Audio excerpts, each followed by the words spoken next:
Good afternoon, and thank you so much for joining us for this week's Thursday with AARP Wisconsin. I am Amber Miller, your host of the show, and then also I am the Associate State Director of AARP Wisconsin. Before we talk about our topic today, just a friendly reminder, of course, to always visit the AARP Wisconsin website. There's information on upcoming events, which I'll talk about a few later on in the program, and articles, information about voting, but definitely a one-stop shop if you're looking for valuable information. Also, make sure to visit the AARP Community Connections website. This gives you information on volunteer opportunities within your local neighborhood, and then also the initiative called AARP Friendly Voice. This is free. You do not have to be a member of AARP, and it's also open to all ages, but you can receive a friendly phone call from one of our 800 volunteers throughout the U.S., and it's free. So if you're looking for just a conversation with somebody, especially during these times, please make sure to check out the website below. So now, in its 17th year, National Cybersecurity Awareness Month continues to raise awareness about the importance of cybersecurity across our nation, ensuring that all Americans have the resources they need to be safer and secure online. So today I will be joined by two guests, but our first guest, and I'm very excited to welcome her to the show, is, good morning, Laura, how are you? Good morning. How are you? Thanks for having me on. Thank you. Laura Sutherlin is the administrator of the Department of Agriculture, Trade and Commission Protection, also known as DCAP, which I think is great because a lot of folks might not even know about that organization. But you're going to talk a little bit about Cybersecurity Month, and I also understand that DCAP is focusing on cybersecurity in October. Can you tell us a little bit about that? Yes, so you're right, 17th year of cybersecurity, and it started, of course, in 2003. But now cybersecurity, in 2003, it's hard to say whether anybody really paid attention to it. But in 2020, we're all quite aware of cybersecurity, aren't we? And now we're all online and doing our schooling online, our work online, our grocery shopping online, just really, really out there. So Cybersecurity Month is a month where we're asking people to take stock of your cyber presence, of your technological presence, and take ownership where you can of protecting your identity and protecting your data. So both for consumers and small businesses. So, you know, the hashtag is do your part, be cyber smart. And that's what we're asking folks to do. Take stock this month. Absolutely. And Laura, what can seniors do to be more cyber secure during these times? Yeah, so as I say, the campaign is focusing on if you connect it, you should protect it. So securing your devices at home and at work, securing your internet devices. So one of the things that you should concentrate on is taking stock of everything in your house that is connected to the internet. And, you know, for some of us, I think that would be kind of surprising, right? We have, of course, our computers and our phones, but we also have, some of us have our refrigerators connected to the internet. We have our thermostats connected to the internet, all kinds of things. So take stock of what do you have connected to the internet, and then make sure that software, your antivirus software, is up to date. I liken this to the month where we're all supposed to change our batteries and our fire alarms. Mm-hmm. You know, you don't have to do this all the time, but now that we have so much presence online, we need to take responsibility for that. So one thing we need to do is, how are we connected? And let's update that antivirus software. These companies are really good at finding out how hackers are trying to get into their businesses and their programs. And so they're on top of a lot of these new viruses, but their work is only as good as our work. In other words, if we aren't updating these antivirus software, we're not getting the benefit of the hard work they're doing. So update that software. Absolutely. Oh, and if you have any questions for Laura, we're talking all about cybersecurity, please post them below if you're on our Facebook.com page, or if you're joining us by YouTube, and we'll be taking those questions shortly. So Laura, when we think about cybersecurity, especially during COVID, I know there's been a lot of scams and fraud, which Courtney Anclam will be talking a little bit about later. But what about securing the devices at home and work? And talk a little bit of that. That sounds a little interesting.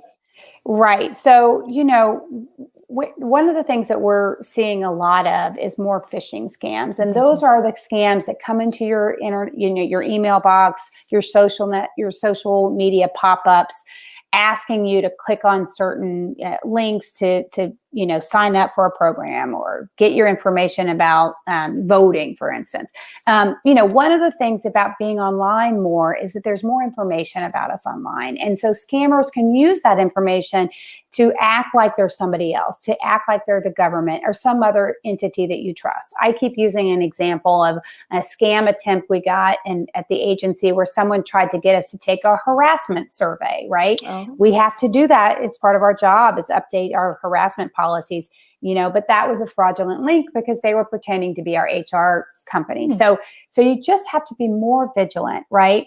The other thing, though, is you're not going to catch everything. I mean, they're getting more sophisticated, and it doesn't mean that you're not smart, and it doesn't mean you're not paying attention. Sometimes you're going to get caught up in this. So what can you do? You can back up your data. You can rely on those cloud storage apps or even an external hard drive to make sure that when you do get caught up by accident, and many people do, you have that second layer of protection.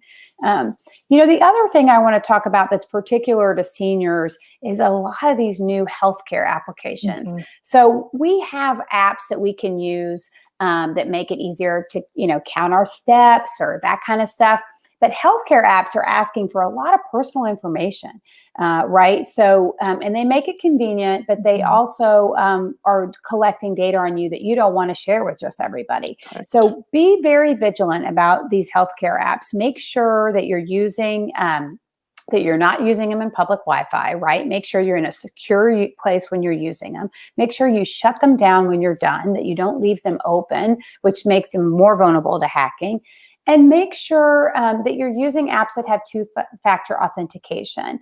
That allows the program to verify it's you that's logging in, right? So sometimes someone might be able to steal one piece of information about you, but we don't want that to be able to allow them to get into this app. So two-factor authentication, the way that works, if you haven't used it, is if you're logging in with your usual password, it will send, say, a prompt to your telephone with a code. So that way, if somebody has a password for your app, but they don't have your telephone, they're not getting into that app, okay? So try to use two-factor authentication, particularly with these healthcare websites and apps, to keep that really important data secure. Absolutely. And before we get to our next question, Laura, would you mind talking a little bit about what DCAP is for our viewers who maybe are not familiar with what the organization does? I'm happy to talk about DCAP. So DCAP is the state's primary consumer protection agency. It's the Department of Agriculture, Trade, and Consumer Protection. And I often tell my bosses, I am the 3 of the 5 letters in the acronym, Trade and Consumer Protection. So you have to listen to me. But right, so we have a great setup. We have a hotline where people can call and ask any number. There it is, 1-800-422-7128. You can go there. You can call and ask questions about consumer protection. You can get information about all kinds of things. And the great thing about that hotline is, you might call and it's not our jurisdiction, but we know where to send you. So that's the other great thing. You can also file a complaint. You can ask for a paper complaint to be sent to you if you call the hotline, or you can file one online. You can file a consumer protection complaint. We also have a mediation unit. So if you have problems with a business and you can't work that out yourself, you can file a complaint and our mediators will try to help you resolve that. And 90% of the time we can resolve it. We can work with the business and try to figure it out. I say 90%, a lot of the time. Sure. I shouldn't, overstate it. But where we can't resolve it, or we think there might be a violation, we'll escalate that complaint to an investigation, and we will investigate. We will see if there's a violation of consumer laws in Wisconsin. And if there is, we'll try to enforce those laws. We'll either do it ourselves, or we'll refer those cases to the Department of Justice or a local DA. And we try to get consumers restitution and bring businesses that are not fairly operating in the marketplace into line. The other really important thing we do is education, and we do that for businesses and consumers, right? Because most businesses want to comply. Most businesses are fair and honest and may not know everything that they need to know. So we provide training to both consumers and businesses to ensure a fair marketplace for consumers. Great. Thank you so much for the background. So if you're viewing this and still have additional questions about what DCAP can do, please make sure to check the website below. So with November 3rd, of course, the general election is approaching. Many groups are reaching out to the Wisconsin voters, because I also know we have received a couple of comments and questions about this over the last couple of weeks through AARP. How can seniors protect themselves from the election-related scams?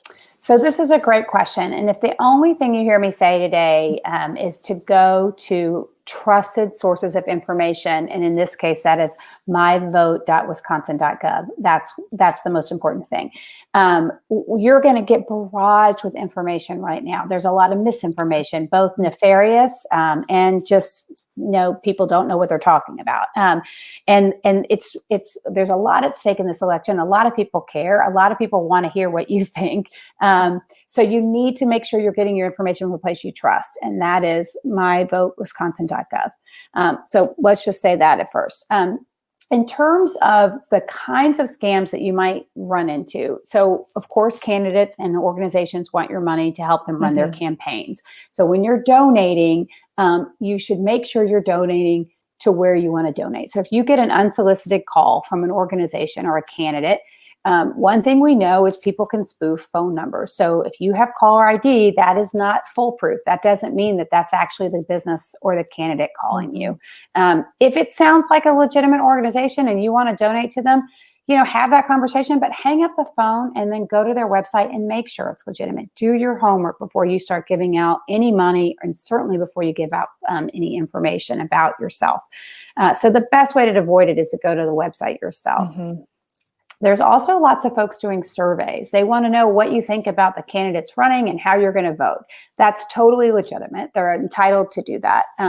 Sometimes these polls can be fake. We call them push polls. They're trying to influence you and your vote. So they are cloaked as a survey, but really they're just feeding you information. So you should be very wary of that. You should be very wary of somebody who's wanting to pay you to be in a survey. So sometimes scams come up as, if you take this survey, we'll send you a gift card at the end. And in order to get this gift card, guess what? You have to give me a bunch of personal information. So that is you should definitely avoid that. Now, it's not illegal to pay people to do surveys. The problem with paying is that you might run into scammers out there, and we encourage you not to engage with that. The other thing you should know about these surveys is you're entitled to know who's doing them. You're entitled to ask who's paying for this, who's the organization. So ask that question. And if they don't want to answer, that's a good indicator that it's not a legitimate survey and you shouldn't engage. And just lastly, in terms of voting, getting your absentee ballot or registering. So right now it's October 15th. You cannot register to vote anymore. That deadline has passed. So if anybody's asking you to register to vote and looking for personal identifying information at this point, that is not legitimate. It may not be, but it's not legitimate. So don't do it.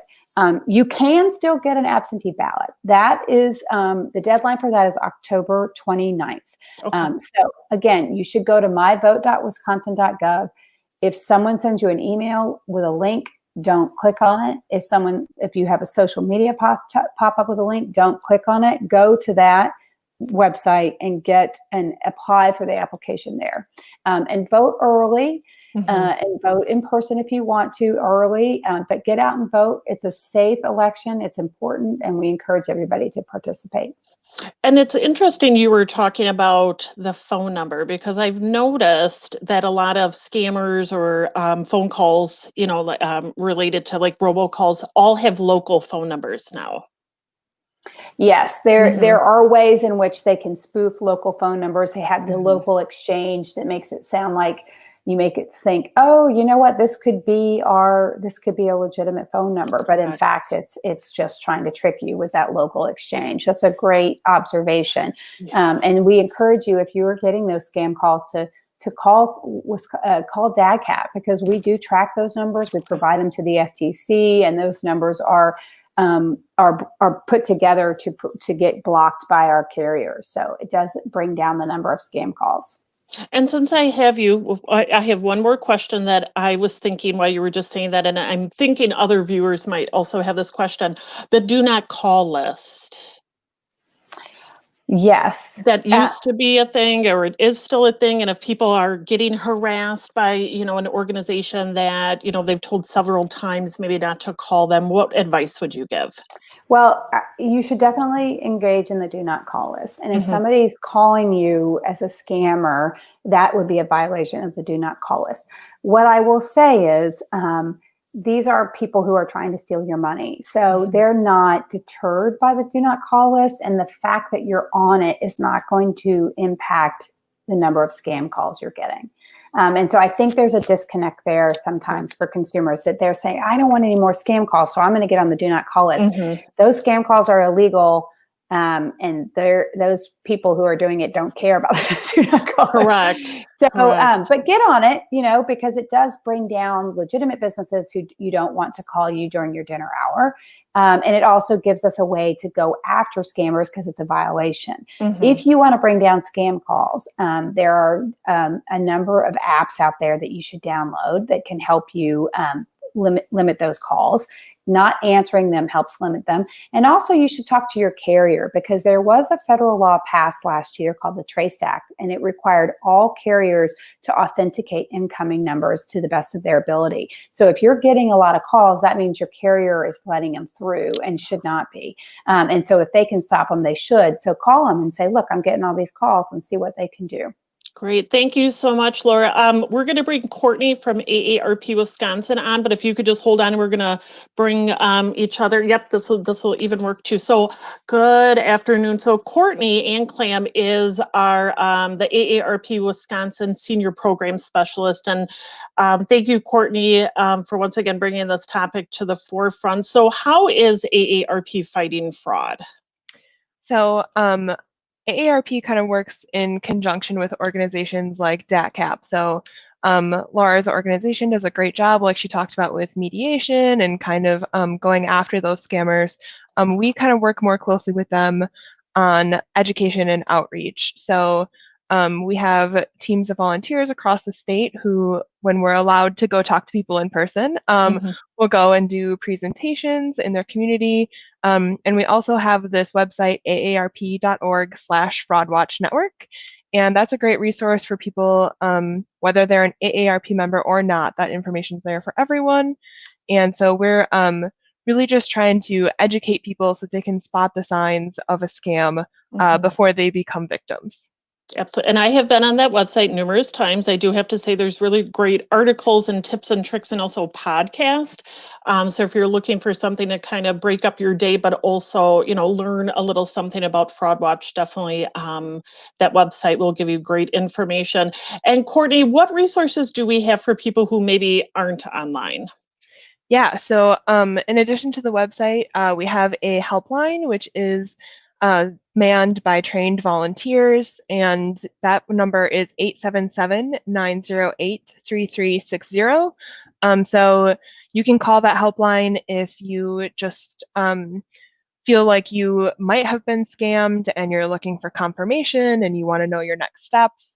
But also, if you're in a situation and you don't give out your money or personal information, but you just want to talk to someone about it, they're happy to be just a friendly ear and listen. So they're a great resource in addition, like I said, to the website, which you mentioned, our podcast, which is great. We also have a scam tracking map on there where you can look by your community and see what has been reported there. You can report scams there, which makes it a stronger tool. So yeah, we're happy to provide information. And of course, if it's a situation where maybe you do need mediation or some kind of follow-up, we're definitely going to direct you to DCAP. So we're Absolutely. glad to have them as collaborators in the fight against fraud. Absolutely. And the one thing I will say, if you're viewing this right now, and whether it's yourself or maybe a loved one, if you feel like you've been scammed, please don't feel ashamed about that. I feel like that's one of the things that we see is that people, might have been scammed out of money or clicking links, and now they have malware or malware. So just making sure that there are resources through DCAP and also AARP Fraud Watch Network that we are here to help you. And that's why it's important that we have this show today all about Cybersecurity Month. So Laura, we're almost coming to the end of our show today. So I wanted to leave you with any final words that you might want to share with our viewers. So I just want to pick up on that last thing you said about not feeling ashamed. One of the statistics I like a lot about this work is that older Americans actually are not often the targets. What happens is, are not falling for the fraud. They have more money because they've been around longer, and they sometimes can accumulate more. But it's really the younger ones that are getting hit up more. So I think that's kind of interesting. And I also feel like when we do these calls, I'm often having older Americans call me and tell me about a fraud that they want to report. So they're super vigilant. But to your point, people get caught, and it's because they're becoming more and more sophisticated, and you shouldn't feel ashamed. In fact, you should definitely report it and get the help you need. You can prevent other people. I was on a call yesterday, and somebody was on their way to the post office to mail an $8,000 check to somebody that they thought was legitimate. And it was a show like this, and they thought, you know what, this doesn't sound right. And it seemed really legitimate. It turned out it was a scam. It happens. It really just happens. And so don't feel bad, but definitely go to our website, get resources so you can arm yourself and arm your loved ones with ideas about how to keep yourself safe. Great. Thank you so much, Laura. We appreciate it. And Courtney, any final comments that you'd like to share with our viewers? I mean, I think you guys have hit all of the big points on the head, and I do just want to reiterate the idea of talking about your friends and family with this stuff. And I know a lot of people think, oh, everyone knows that, but the truth is, like, when we go out in the community and do these presentations, there's always someone that says, I didn't know about that, or I didn't realize that was a scam. So just being open to the dialogue is really important. Great. And thank you guys so much. We appreciate you both joining us today. And Helen Marks will leave the final comment. It says, Laura, looking good. Thanks, Helen. That means a lot from you. And a Facebook user also said, love hearing from Laura and DCAP. I will get that correct. But thank you guys so much. And, mark this down. If the month is still happening for Cyber Month, and ways that you could still, keep your loved ones safe, but also keeping this in mind for next year. And every year, this is the 17th year that, just another way to keep this on the forefront. So thank you, ladies, so much. We appreciate it. And thank you for joining us today. Please make sure to join us next Thursday for Thursdays with AARP Wisconsin. We're going to be talking about national business, so all about national small business owners, women-owned businesses, with guest Deborah Lash Stangl and also Carolyn Walker. So you're going to hear about their story about becoming entrepreneurs. Also, there are a couple upcoming events that we wanted to share with you. And if you're interested in registering for these, please make sure to go to the AARP Wisconsin website. But we have information about livable communities and age-friendly network in Wisconsin. Also a mystery radio show, and this is going to be a little different, where actually you can dial in by phone, so you don't necessarily need a computer for this. So definitely look into that if you're wanting to register. And then also October 29th is Discover the Silent City, Votes for Women. So we're still in that election period. Very interesting. So we have those 3 coming up.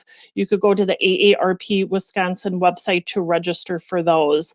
And then also just a friendly reminder, October 19th is the due date for the proposals for the Small Dollar Big Impact Grant. This will be the last grant for the 2020 year. We will be bringing this program back for next year. But if you are a local organization, definitely look into the AARP Wisconsin website, where there'll be additional information and also the application process. So thank you again for joining us. Please make sure to share this video on your Facebook page or your YouTube page, or tag people so that they can stay safe during Cybersecurity Month. Thank you again for joining us, and be safe.